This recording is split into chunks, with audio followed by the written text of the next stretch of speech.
भगवान शिव की बहन कौन थी? कैसे हुई थी उनकी उत्पत्ति? क्यों हो गया था पार्वती जी से झगड़ा? क्या आप जानते हैं कि भगवान शंकर की बहन कौन थी? शिवजी की बहन की उत्पत्ति कैसे और क्यों हुई थी?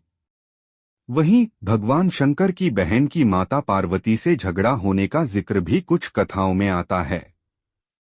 क्या आप जानते हैं कि दोनों में किस बात पर झगड़ा हुआ था? भगवान शिव की बहन के बारे में सवाल पूछे जाने पर ज्यादातर लोग यही कहेंगे कि शंकर जी तो अजन्मे और अनादि हैं, लिहाजा उनकी कोई बहन कैसे हो सकती है? तो आज हम आपको सुनाते हैं भगवान शिव की बहन की उत्पत्ति की कहानी। पौराणिक कथाओं के अनुसार भगवान शिव ने अपनी एक बहन को माता पार्वती की इच्छा पर उत्पन्न किया था। दरअसल माता पार्वती की इच्छा थी कि उनकी भी एक ननद होती तो उनका मन लगा रहता।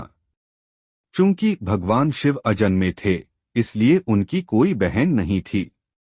ऐसे में माता पार्वती मन की बात मन में रखकर बैठ गईं। भगवान शिव ने देवी पार्वती के मन की बात जान ली। उन्होंने पूछा कि क्या आपको कोई समस्या है देवी? इस पर पार्वती जी ने कहा कि काश उनकी भी कोई ननद होती। इस पर भगवान शिव ने कहा कि मैं तुम्हें ननद तो लाकर दे दूं, लेकिन क्या ननद के साथ आपकी बन पाएगी?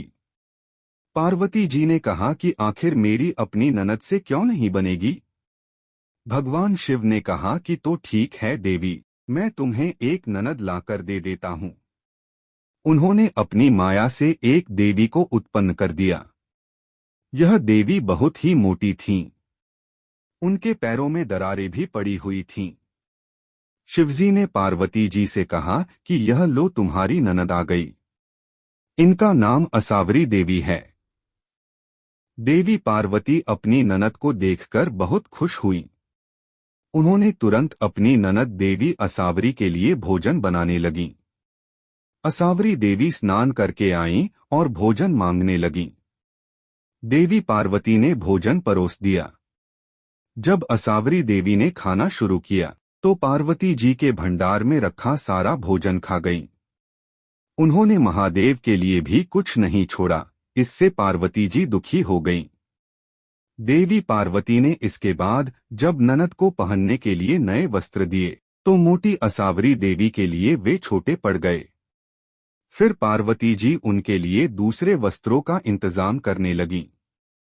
इस बीच ननद असावरी देवी को अचानक मजाक सूझा और उन्होंने अपने पैरों की दरारों में पार्वती जी को छुपा लिया।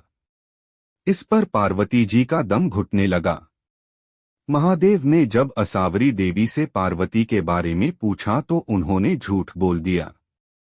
जब शिवजी ने दोबारा पूछा तो असावरी देवी हंसने लगी और जमीन पर पांव पटक दिया। इससे पैर की दरारों में दबी देवी पार्वती बाहर आ गिरी। इसके बाद पार्वती जी ने महादेव से कहा कि इनका विवाह कर विदा करने की जल्द से जल्द तैयारी करें। अब और धैर्य नहीं रखा जाता। भगवान शिव ने जल्द ही असावरी देवी को कैलाश पर्वत से विदा किया। इस घटना के बाद से ही ननद भाभी के बीच छोटी छोटी तकरार और नोकझोंक का सिलसिला प्रारंभ हुआ। ऐसे ही मजेदार वीडियो देखने के लिए चैनल को सब्सक्राइब करें।